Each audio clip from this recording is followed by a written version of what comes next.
Junkies! Welcome. We are reviewing, this is quite an emotional one, this. We're reviewing Black Panther, Wakanda Forever, which is the second, is the sequel to Black Panther. Black Panther, the first film, was our first ever review in the popcorn of Junkies. Of course. What year did that come So out that was 4 years ago, 2018. That was our first review, and the girls were much younger, and we were fans. We were fans of it. If I'm honest, I didn't fully appreciate its cultural significance. I think I came at it from a sort of po-faced kind of filmmaking kind of perspective. But one thing for sure was it was a massive moment, wasn't it? It was a huge moment, important moment. And of course, in the time between that film and this film, we've had the tragedy of Chadwick Boseman passing away. So this is the sequel, as I say. One notable absence from this is Daniel Kaluuya, who played Wakabi, and that's because he was filming Nope. So it's fucking Jordan Peele's fault. Daniel Kaluuya's not here. But Winston Duke is, and we have a new sort of villain, and Michaela Coel is in there too. Angela Bassett is back. Yeah, absolutely. And we also have, what's the name of the woman from, and we had Danai Gurira from The Walking Dead. I think that's her name. Oh yeah. Yeah, she's in it again. Michonne from The Walking Dead. So going into this, were you excited? I'm always excited for a Marvel film, but I was worried about how it would be, obviously, without Chadwick Boseman, and whether it would be able to carry itself without him, because obviously he was Black Panther. And also, I think my concern wasn't about not being excited about Black Panther. Exactly the same. I was thinking, well, he's not in it. How are they going to deal with that? Who's going to become the new Black Panther? But also, I have to say, I haven't been overly impressed with films like Doctor Strange. Yeah, there have been a few disappointing Marvel ones. Yeah, and Thor was good, but Thor was different because it's like Black Panther's more is serious. Yeah, it's a grown-up superhero. Yeah, and Thor's more, having a laugh now. I was worried that it would disappoint like Doctor Strange for us. Yeah, I was worried it was going to be so sort of into the Marvel Cinematic Universe that we were going to lose it a bit. So the film starts obviously with what, like you described, a very odd scene to watch really, which was essentially Chadwick Boseman as Black Panther's funeral. Yeah. How weird was that? Must have been so strange for the actors as well. Yeah, because it was weird, because it was like obviously the morning of the character's death, but then you've also the fact that he's actually died in real life as well. It was just like so extra emotional, more emotional than it, Yeah. And it kind of fired things off in it kind of wrong-footed me, and it kind of reminded me of actually the fact that in a sense, and it doesn't ruin what we're going to say about the rest of the film, I think the fact that it started with something that blurred the boundaries between fiction and reality, because it was in both, it made the film right from the get-go, for me, have a really quite sophisticated emotional grounding. Yeah, no, definitely, which I feel like so many superhero films don't do well. Exactly. So it had one foot in our world, and we had another foot in their world. And I think, this is like we were emotional from the start. Yeah. Like, it was really I'm going to say something quite radical. I think Chadwick Boseman makes this film in a weird way.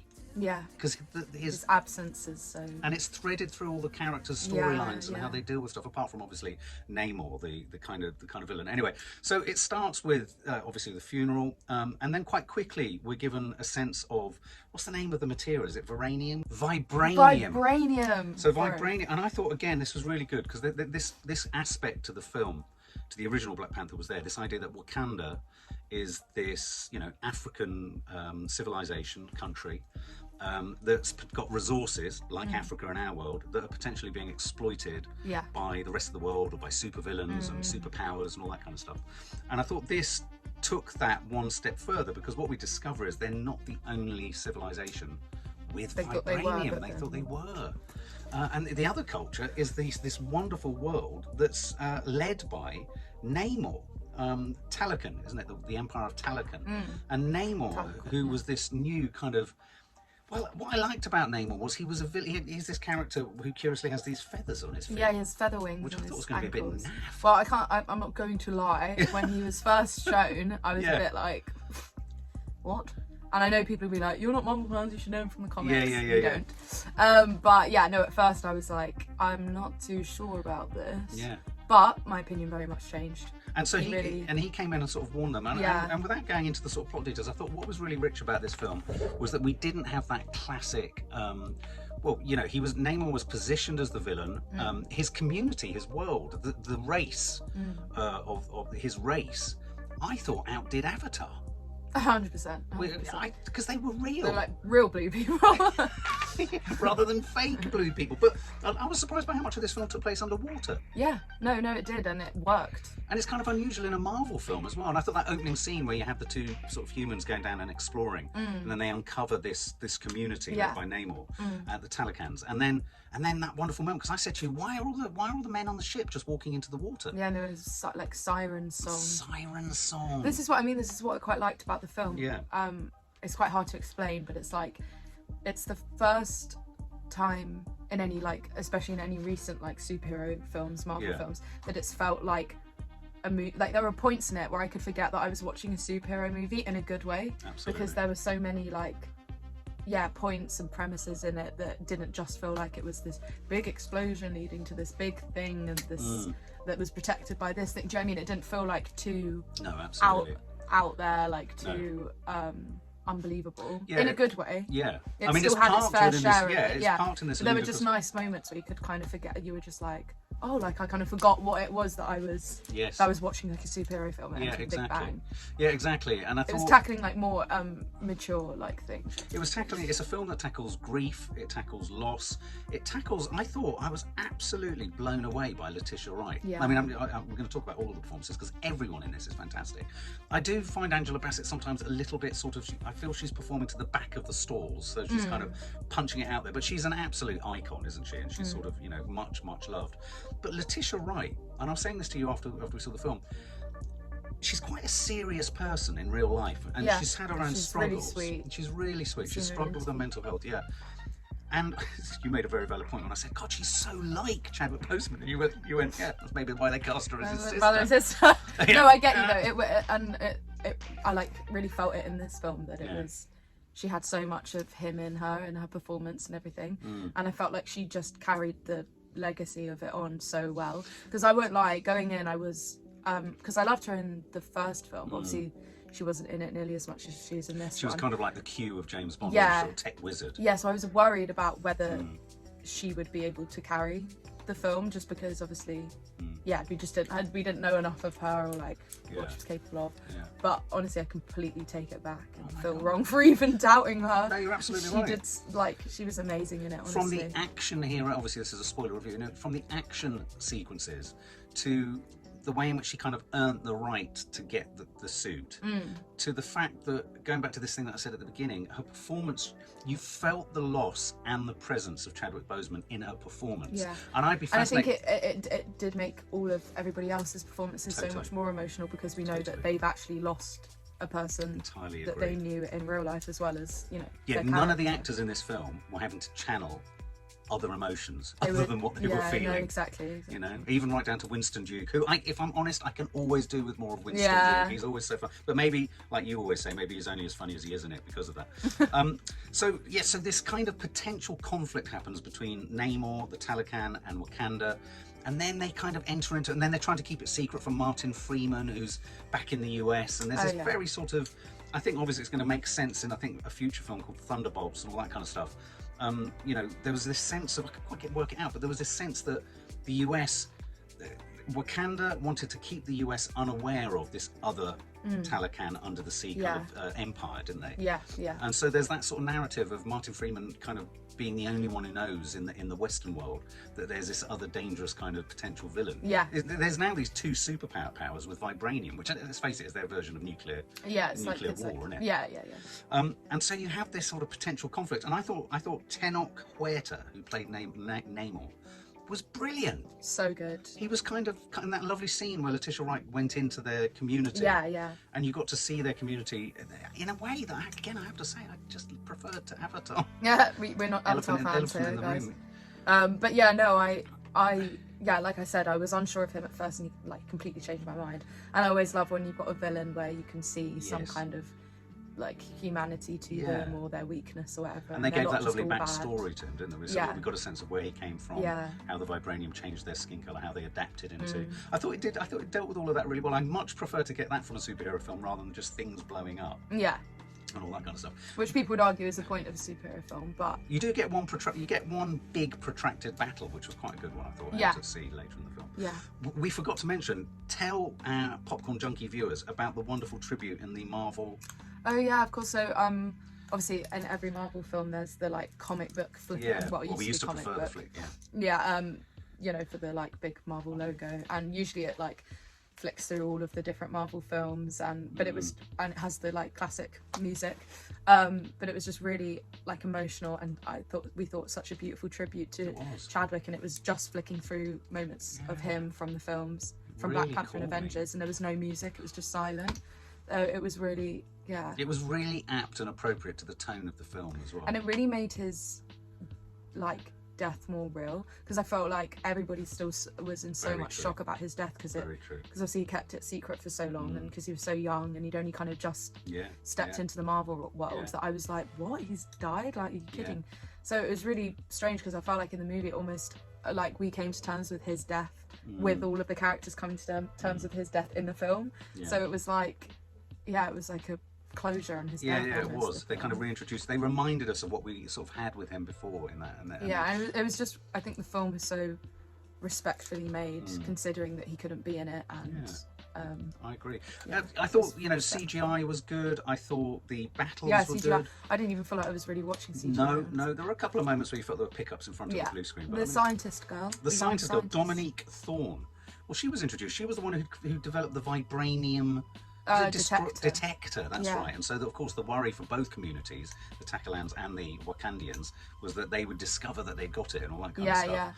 No, I really liked her. She I thought was she was really good, and like I can imagine it's so much pressure to just step into a massive Marvel film and make it work. And honestly, I really liked her. And usually when Marvel like superhero films kind of add in a character like that, I'm always a bit like, in Doctor Strange with the girl that was called America, I tend to be a bit like, oh, I don't like them, they just kind of didn't need to be there and all of that, but she had such a good presence. She did, and she provided for me, an important thing that was sort of like oscillating throughout me all the way through this. I kept leaning over going, I can't wait to find out who the Black Panther's going to be. Because you thought it could be her at one point. I did, and then I was thinking, well, could it be one of the other characters? And then, without giving away exactly who, characters that die in this that you don't really expect to die. And as although it's upsetting when a character that you like dies, I do really like a film that kind of will just kill someone, because you don't want a film that's too predictable. We're like, oh no one's gonna die. Like none of the main characters are gonna die. Exactly. But this film definitely. So Dominique Thorne was good. Angela. I have to say, this is Letitia Wright's film. She carries it all the way through. We have a dream sequence, or there's a sequence where she takes, is it whatever the liquid is? Is it vibranium? Is it liquid vibranium? I don't know. whatever gives her the power. It's a sort of incredibly translucent soup. And when she drinks it, she went back to Michael B. Jordan. I love that man. He's very good looking, isn't he? With his beaded chest. There's not a single person that doesn't. No, I'd like to marry him. But he was there. I thought that was nice, because he was saying you can either go for vengeance or you can go for... You can be, what's the word? Hero or... Noble like your brother, or you can be...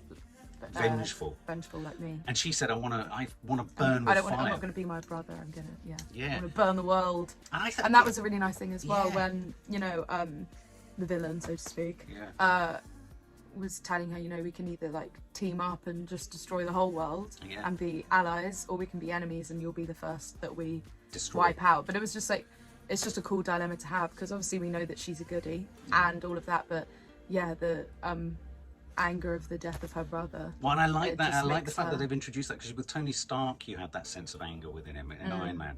And I love the fact that they've parked within Letitia Wright's Black Panther this idea of this burning sort of anger and fury and upset and trauma. And I thought, again, that gave her an unpredictability in this that was really, really rich. I always like it more when you have more messed up, broken people. Totally. I don't like the superheroes that would just be perfect, but then again, thinking on it, most superheroes have some kind of trauma. Exactly. The origin story is often always trauma based. It's always trauma based. That's probably why they appeal to teenagers. The big thing I liked also about this, before we sort of sum up, was I liked the kind of, I know it's all fictional, but I liked the geopolitical setup. I liked the idea of Wakanda. I liked the idea of, is it the Takalan, this under the sea sort of Little Mermaid-esque, under the sea sort of civilization. I love the way they were trying to broker a peace or an alliance, as you rightly say. And I love the fact that that meant that Namor was neither all bad nor all good. He was practical. human. A human, and Not also, a human, but, and also you know. he needed the pragmatism and diplomacy of a leader. He was thinking actually of his people, and I thought that was that's why it was a clever scene when Letitia visited, almost like she was passing in a taxi as they all waved at her. This community is a community, like it is in Wakanda. Yeah. And then you had, and so you've got all of that, but also both communities, as I was saying to you, Maddie, you know, one very much felt to be Hispanic or Native American Indian, and the other obviously Black African, the two cultures on the planet that have been the most historically oppressed. The potential of a team up between them, which I felt this was against America, but against badness in the West, right down to that wonderful moment towards the end when Okoye, or Danai Gurira's character from The Walking Dead, pulls up the van with Martin Freeman and says, "Oh look, how ironic." Was it a colonial? A colonizer. Colonizer in chains. In chains. Now I've seen everything. That was what a lovely line. That was a brilliant line. I thought its inclusivity of sexual orientation, the gender reversals in terms of women are as strong as men. It was all done in a way that wasn't obvious. Army and the female army. And you pointed out the fact that it was the men pulling the female warriors up and down the side of the ship.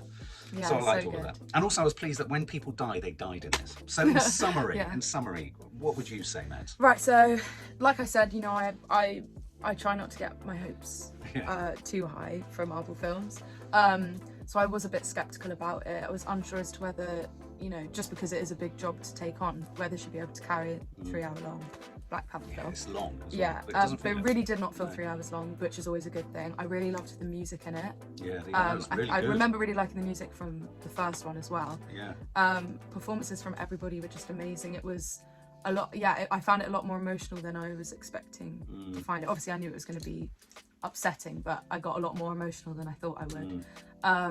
And I thought it was just so respectfully made, and and when there were tributes to him, they were such beautiful tributes. Yeah, the villain was great, and I think a good villain just makes such a big, like when there are bad villains in something, it just can destroy the whole film. So it was really nice to have like a new good, like meaty villain. And you really liked the design as well, didn't you, of their costumes? Yeah, they had like water pockets on their face that they could still breathe. It's just really cool. I thought, honestly, I really enjoyed it, and it's like, I honestly think it's one of the first times where I've been like so fully like captivated with a superhero film. Like I was so in it from start to finish, and I didn't feel bored. I didn't feel like, you know, end now, which I tend to feel with some of them. And honestly, I'd recommend it to anybody who watches Marvel films to go and see it. So yeah, I think I'd literally give this film like 96 out of 100. Wow, that's a good score. Yeah. That's a good score. I don't even know why it wouldn't be 100, but yeah, I know what you mean. I agree. I think, as I said earlier, I went into this cautiously, less because of the first film, but more because I'm slightly getting concerned that Marvel are making too much stuff online for streaming. Yeah, it dilutes the kind of the realm in a sense. Yeah. I love the realm. I love the Marvel world. I love the DC world. I love them differently for different things, and I just worry that we're getting an oversaturation. So I went into this cautious, thinking, this is so important that they get this right for Chadwick Boseman. I think this film is. Chadwick Boseman has contributed to this film almost as much as he did the first film in his absence. I think he's... And you felt like he was in it? You did absolutely. The whole way through I felt like I was... You felt his spirit was in it. Yeah. You really did. Right down to almost its subject matter of alliance and thinking of your people and doing what's right for the innocent people of your communities, you know, your two communities and all that kind of stuff. So I thought he was threaded through it in an emotional way, which I wasn't expecting, which meant that all of the performances were really grounded. I was sensationally blown away by Letitia Wright. I thought a young actress taking on something like that. That's such a big deal. Such a big deal, and on such sort of young shoulders. And on the fact that he had died, and then she was now taking like that's such a massive responsibility. I'm sure they're probably going to get hate Marvel for the fact that Black Panther is a sort of Black Pantheress. Do you call them a Pantheress? I thought it was brilliant. I thought all the subsidiary characters were great. I didn't feel there were any filler scenes. For saying it's 3.5 hours, 3 hours long. Everything mattered. Everything mattered, right down to Martin Freeman in the UK, or in the UK, in the US. Yeah, there wasn't too much of all of that. No. If there had been too much of his part. Exactly. And so I was really fully engaged and fully invested, and it had the right balance for me of, I often say this in all my reviews to reactions and stuff like that, I often say I want more, and you feel this, we want more internal strife, we want more emotional stuff, and I felt this film was like 70% that. Yeah. And yet, for those of you, if you like a good fight scene, there was a really innovative, original final one out at sea, which I Yeah, thought was yeah. a couple of moments where I thought he looked a bit ridiculous with his heels flapping Who? in the sky. Oh yeah, no, he Namor. did. Yeah, It just he did for a sort of an aggressive man to have little wings on to have his little wings on your feet, but also coupled with the fact that he looked like he was wearing a nappy sometimes. Yes, he looked a bit did. pantsy. Yeah, he looked. Do you know what I mean? His soggy pants when he came out of the water were a bit, but maybe that's a good thing. I don't know. But that actor, he was No, brilliant. he was amazing. He was amazing. I would agree. I don't know what's clipping me on the 100. The soundtrack was great. I'd give it 98. I think I'd give it 98 out of 100. No, I think I'd probably give it, It's 98. reinstated my faith and trust in going to see the next Marvel film, which presumably for Marvel is the most important thing. Yeah. But if you want a really good 3-hour No, honestly. escape. And I would say even if you didn't really like the first one that much, or it didn't speak to you, you're just not a massive Black Panther fan, I would still say go and see this because it's just, Yeah, you don't need to have seen the first. I mean, it would help, but you can see this as an experience. Yeah. For more film and family fun, don't forget to click the subscribe button and make sure to click the bell to never miss an update.